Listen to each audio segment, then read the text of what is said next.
இந்த நாளிலும் ஆண்டவர் நம்ம கொடுக்கிறதான வார்த்தை 2 சாமுவேல் 3வது அதிகாரம் 1வது வசனம். சவுலின் குடும்பத்துக்கும் தாவீதின் குடும்பத்துக்கும் நெடுநாள் யுத்தம் நடந்தது.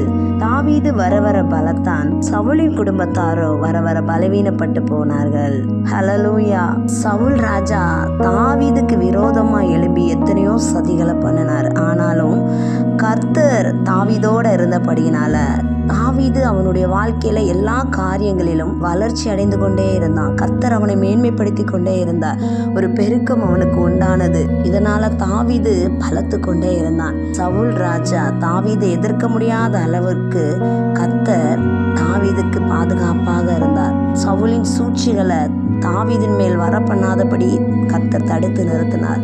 இந்த நாளில உங்களுக்கு விரோதமாக எதிர்க்கிறவன் முன்பதாக கர்த்தர் உங்களை ஆசீர்வதித்து எந்த ஒரு சூழ்ச்சியும் உங்களை தொடாத அளவுக்கு கர்த்தர் தடுத்து நிறுத்தி பாதுகாப்பார். இந்த வார்த்தையின்படி கர்த்தர் உங்களை